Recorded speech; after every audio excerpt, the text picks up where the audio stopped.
নমস্কার বন্ধুরা, আমি সরবি। আজকে থাম্বনেল দেখে তো বুঝতেই পারছো যে আমি যে থাম্বনেলটা দিয়েছি, খারাপ সময় আমাদের জীবনে কেন আসে। আমার জীবনেও এসেছে, জানো তো। সত্যি অনেকবার এত খারাপ পরিস্থিতির মধ্যে আমি পড়েছি যে কি বলবো। কিন্তু ছোট থেকেও আমরা সবসময় যে সচ্ছলভাবে একদম গেছি সেটাও না। আমার বাবা অনেক 99 সালেই আমার বাবা চাকরি থেকে রিটায়ার হয়ে গেছিলেন, ভলেন্টিয়ার। সেটা কখনো আর একদিন বলবো। তখন আমি সবে ক্লাস 5-এ পড়তাম। তো সেই জন্যই জীবনে নানান রকম স্ট্রাগল করেছি এবং খারাপ সময় আসলে পরে সেই খারাপ সময় থেকে সবসময় যে বলছি যে হ্যাঁ, খারাপ সময় আসলে আমি খুব লড়াকু, আমি একদম মন শক্ত করে নিয়েছি, একদম পেরেছি সব লড়াইয়ে জিততে, এরকম নয়। কিন্তু খারাপ সময় আমাদের অনেক কিছু শিখিয়ে দিয়ে যায়, কিন্তু শিখিয়ে দিয়ে যায় না, অনেক কিছু শিখিয়ে দিয়ে যায়। এবং যত বয়স বাড়ছে না তখন সেটা এখন অনুভব করি। তখন তো অতটা অনুভব করতাম না, যখন বয়সটা অল্প ছিল। তখন বুদ্ধিটাও তো কম ছিলাম, বুদ্ধিতে কম ছিলাম, বয়সও কম ছিল। বয়সটা তখন আবেগ বেশি ছিল, আর এখন বয়স বাড়ার সাথে সাথে আবেগগুলো একটু কমে যাচ্ছে। সেটা আমার কেন, প্রত্যেকেরই তাই হয়। যখন ছোট ছিলাম আমরা, তখন জীবনটাকে একদম সোজা মনে হতো সব কিছুই খুব ইজিলি। কষ্ট করতাম কিন্তু তাও এতটা সবাইকেই মনে হতো সবাই বুঝি কত আপন, কত ভালোবাসে। হ্যাঁ, কিন্তু যখন এই খারাপ সময়গুলো জীবনে আসে না, তখন এই আপনদের সংখ্যাগুলো হাতে গোনা, কয়েকটা হাতে গোনা সংখ্যাতে এসে দাঁড়ায়।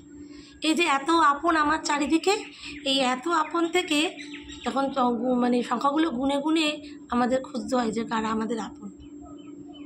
সত্যি করে কি বলো তো, যখন তোমার কোনো অকেশন হবে, কিংবা ধরো তোমার খুব ভালো সময়, তোমার সমস্ত দিক দিয়ে, অর্থনৈতিক দিক দিয়ে বলো, যে কোনো সব দিক দিয়ে তুমি খুব একদমই, তখন তোমার পাশে অনেক ভিড়।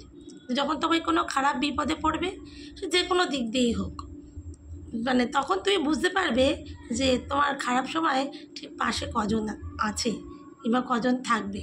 এবং যেদিনকে তুমি সেই প্রথম দিন থেকেই ওটা যদি কাউন্ট করে বুঝতে পারো না, যে না এই কজনই ছিল, এবং সেটা যদি বুঝে সেটা যদি মনে রাখতে পারো, তাহলে কিন্তু তুমি জীবনে আর খারাপ সময় আসলেও তুমি মানুষ চিনে ফেলবে।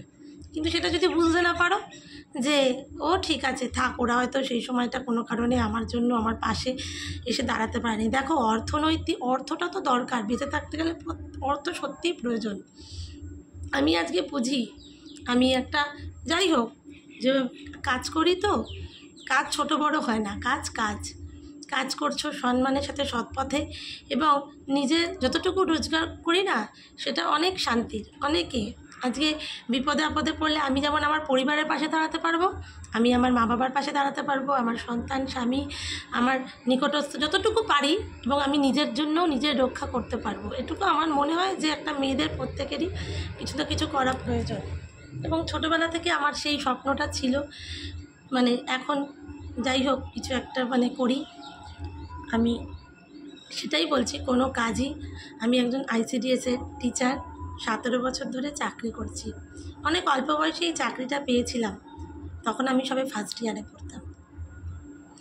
অনেক কষ্ট করেছি, সেই কষ্টের গল্প বলবো যখন নিজের পড়াশোনা নিজেই, টাকা পয়সা যখন বাবা চাকরি চলে গেল, তখন আমরা 2 ভাই বোন অনেক কষ্ট করে বড় হয়েছি। মামা বাড়ি থেকে অনেক করেছে, তাদের কোনো তুলনায় নেই। মামা, মেসো, তারা না থাকলে আমাদের 2 ভাই বোনের পড়াশোনাটাও হতো না।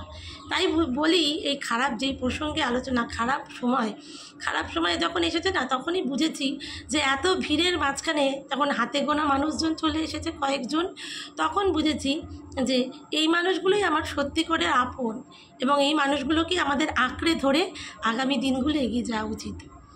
সবাইকে নিয়েই চলতে হবে, কিন্তু তোমার খারাপ সময় যারা থাকবে তাদেরকে কখনো ভুলে যেও না, তাদেরকে সব সময় মনে রেখো।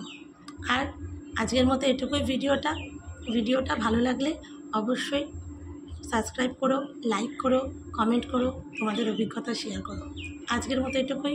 নমস্কার, শুভ সন্ধ্যা সবাইকে। চলো, টাটা।